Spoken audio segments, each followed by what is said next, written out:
রাসূলুল্লাহ, দুশমনেরা আমার ছেলেটাকে বেঁধে নিয়ে গেছে,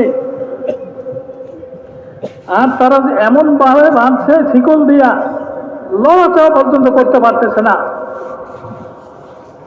হুজুর সাল্লাল্লাহু আলাইহি সাল্লাম তাকে বললেন, যাও তোমার ছেলের কাছে খবরটা পৌঁছায় দাও।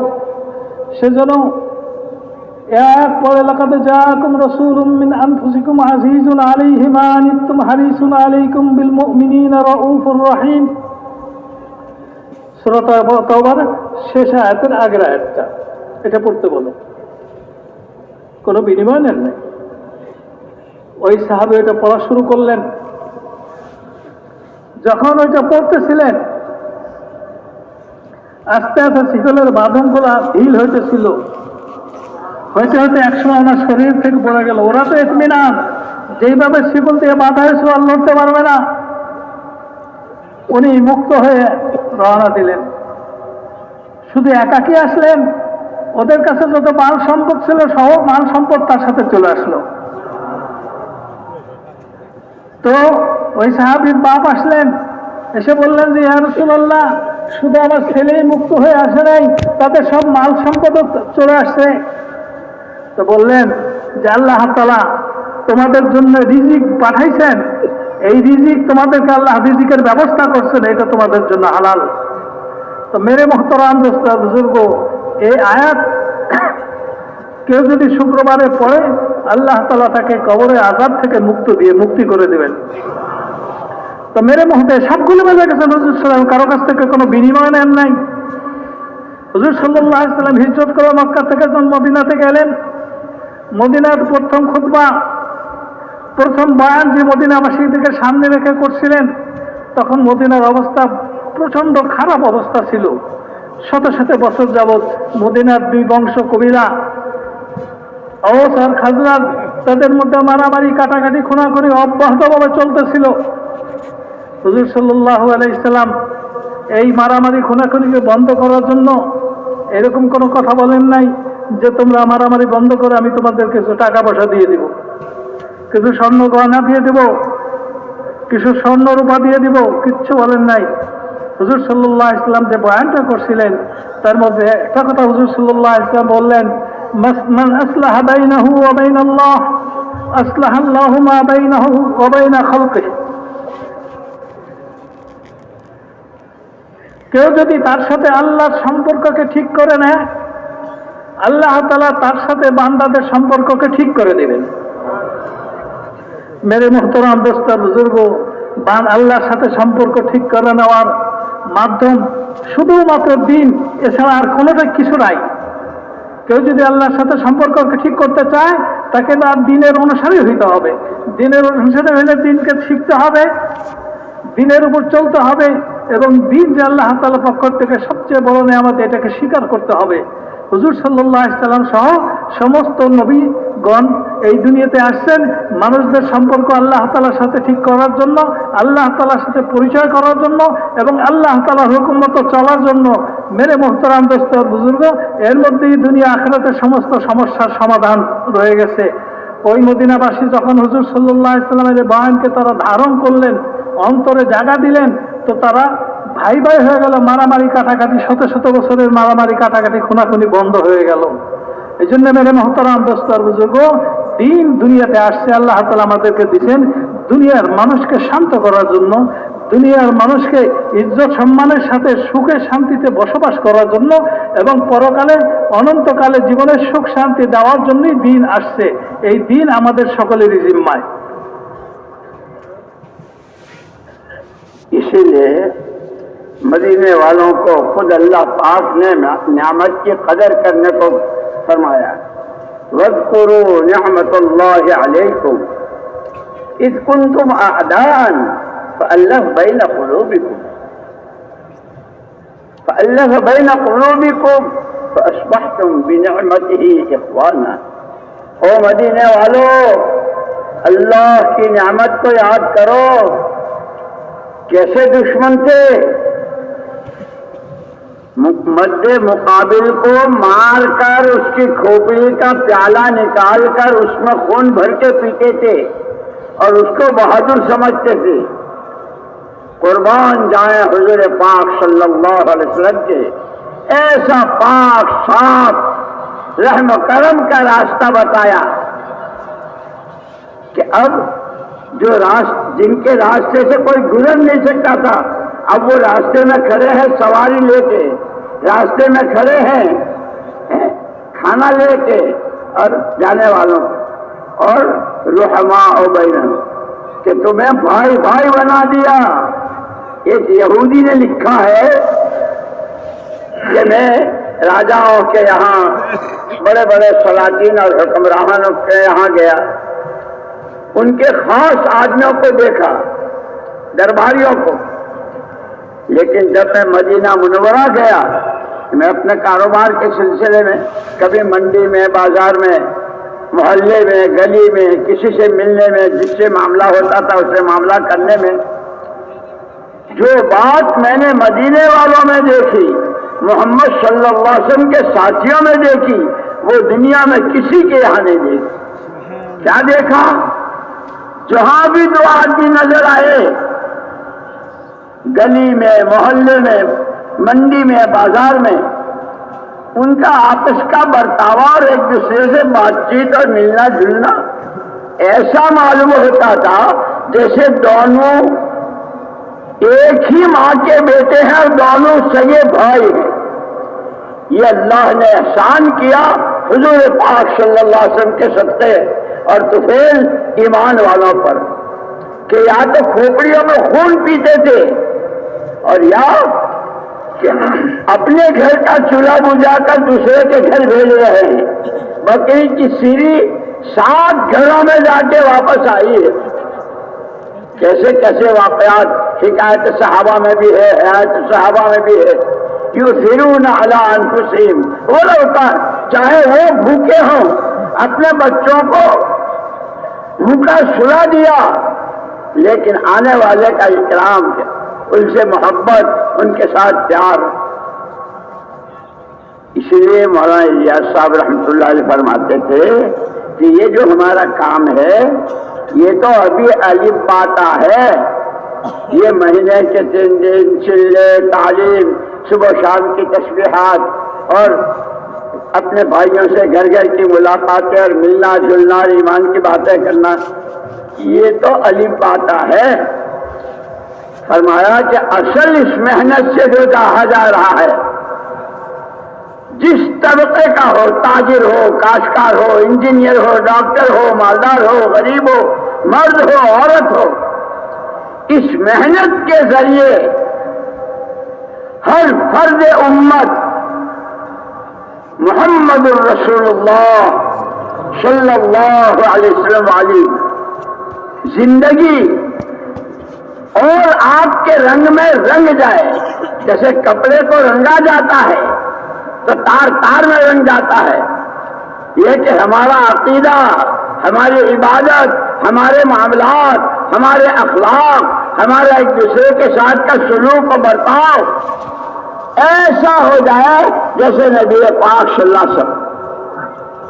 اسی لیے آپ کو جو ذمہ داری دی تھی تو آپ نے صحابہ کی پوری جماعت، مرد بھی، عورتیں بھی، عوام بھی، خواص بھی، پڑھے لکھے بھی، ان پڑھ بھی، ایسے کہ جسے اللہ کو پہچاننا ہو اس کے قرآن سے پہچانو، جسے قرآن کو سمجھنا ہو محمد الرسول اللہ صلی اللہ علیہ وسلم کو سمجھے، اور جسے محمد الرسول اللہ صلی اللہ علیہ وسلم کو سمجھنا ہو آپ کے صحابہ کو سمجھے کہ ان کی معاشرت، ان کا رہن سہن، عفو درگزر، ایک دوسرے کو معاف کرنا، عیبوں کو چھپانا، عیب قرآن، بلکہ قرآن نے کہا کہ جو کوئی کسی کا عیب اور کسی کا فضیلہ کرتا ہے، یحبون ان تشیع الفاحشۃ فی الذین آمنوا لہم عذاب علیم، جو برائیوں کو پھیلاتے ہیں ان کے لیے تو عذاب علیم بتایا کہ اللہ ستار ہے۔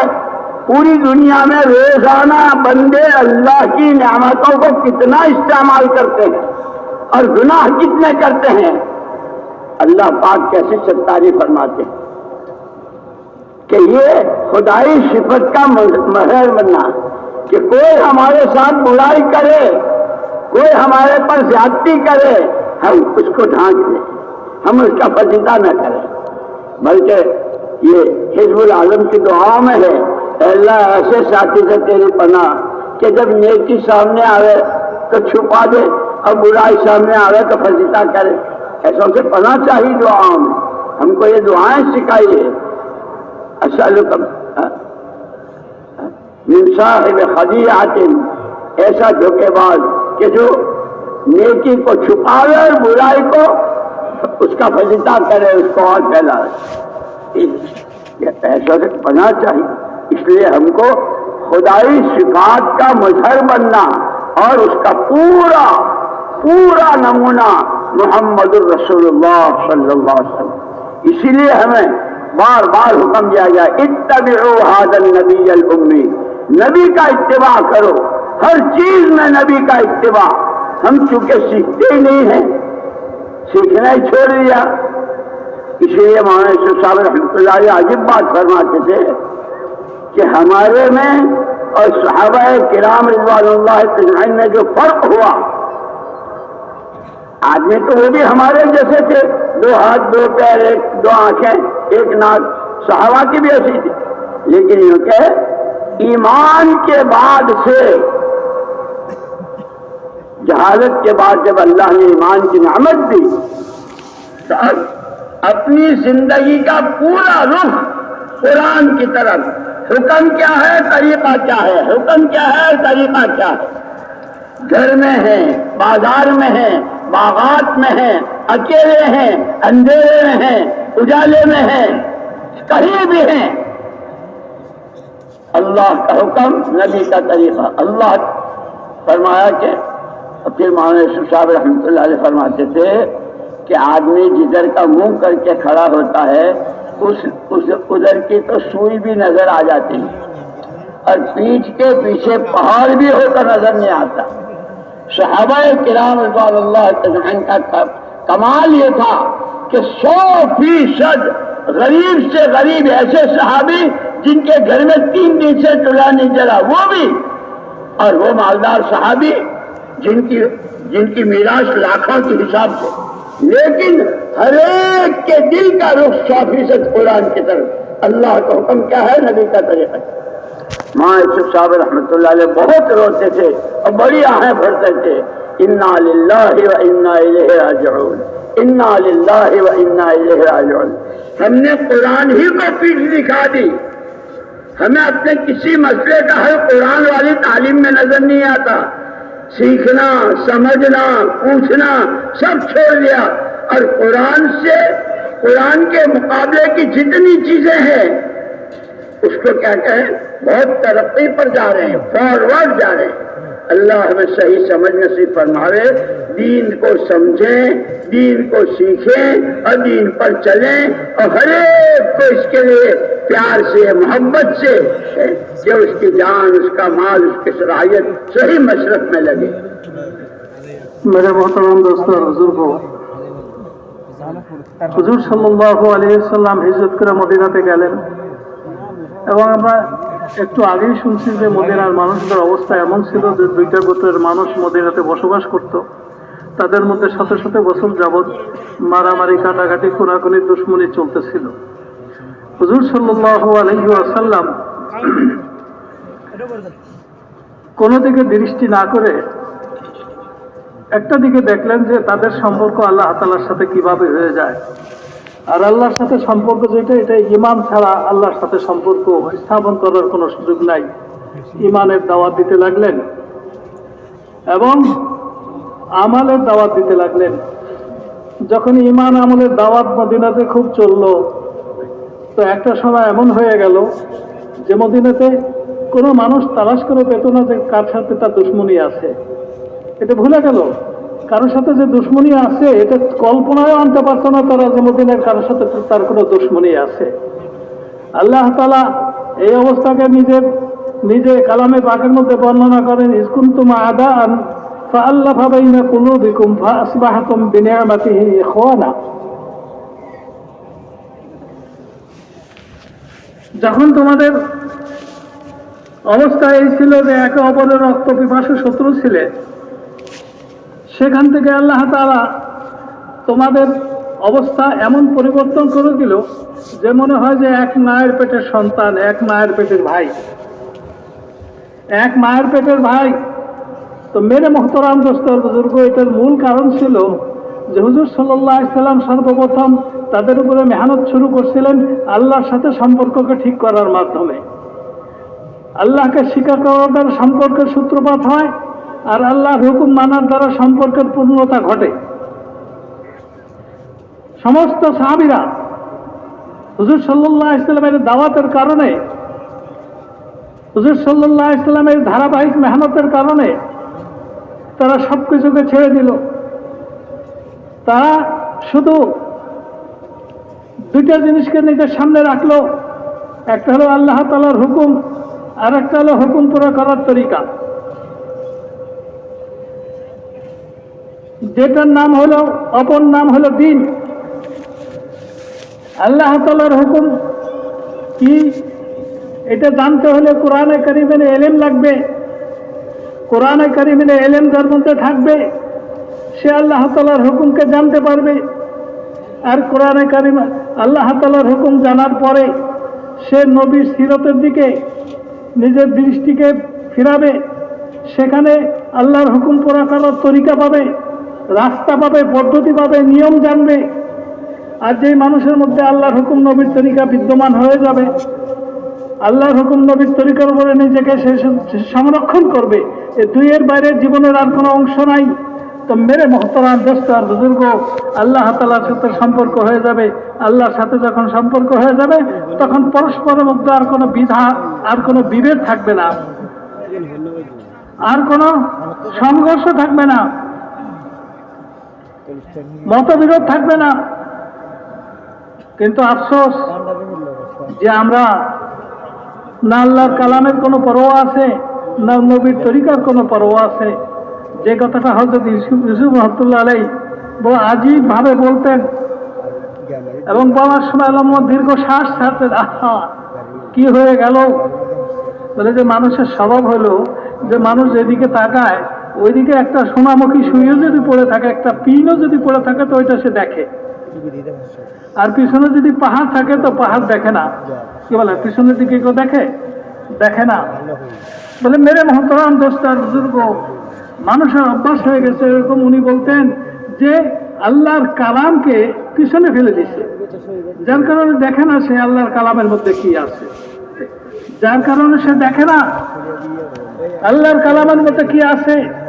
যখন আল্লাহর কালামকে ছেড়ে দিছে তখন নবীর তরিকা অনায়াসই তার থেকে ছুটে গেছে। অথচ হুজুর সাল্লাল্লাহু আলাইহি সাল্লামের দাওয়াত কি ছিল? হুজুর সাল্লাল্লাহু আলাইহি সাল্লামের দাওয়াত কি ছিল? আল্লাহর হুকুমকে যদি জানতে চাও, বিধান আল্লাহ তাআলার পক্ষ থেকে বিধান, যার এক নাম হলো দ্বীন, যদি জানতে চাও তাহলে কোরআন থেকে জানো। ওই হুকুমের আদায় করার তরিকা যদি জানতে চাও তো আমার জীবনের থেকে জানো, আমার সাহাবীদের জীবনের থেকে জানো, আমার সাহাবীদের জীবনের থেকে জানো। মেরে মোহতরাম দোস্ত আর বুজুর্গ, সাহাবারা এই তিনটা জিনিস সামনে, এক দুইটা জিনিস সামনে রাখতেন। তারা তো নিজেই সাহাবী ছিলেন। আল্লাহর কোরআন থেকে জ্ঞান শিখতেন, আল্লাহর হুকুম আর নবীর তরিকার মাধ্যমে ওইটাকে পুরা করতেন। পুরা করতে করতে তাদের মধ্যে এমন মানবতার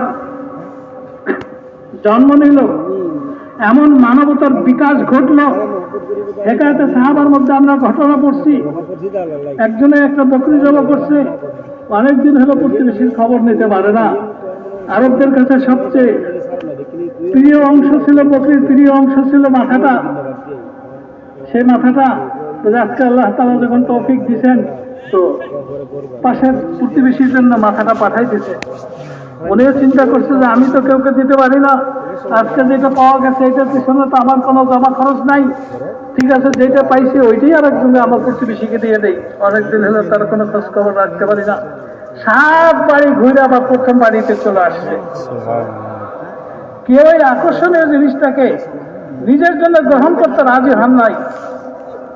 আল্লাহ তাআলা নিজে বলেন, ওয়ায়ুসিরুনা আলা আনফুসিহিম ওলাও কানা বিহিম খাসাসা, তাদের আদর্শই ছিল আরেকজনকে প্রাধান্য দেওয়া, আদর্শ ছিল আরেকজনকে প্রাধান্য দেওয়া, যদিও বা তারা ব্যক্তিগতভাবে খুবই মুখাপেক্ষী ছিলেন, মহতাজের খুবই প্রয়োজন ছিল এই জিনিসটার, বলে তাদের প্রয়োজনকে তারা কোনো পাত্তা দেন নেই। কেন এটা সম্ভব কিভাবে হয়েছে?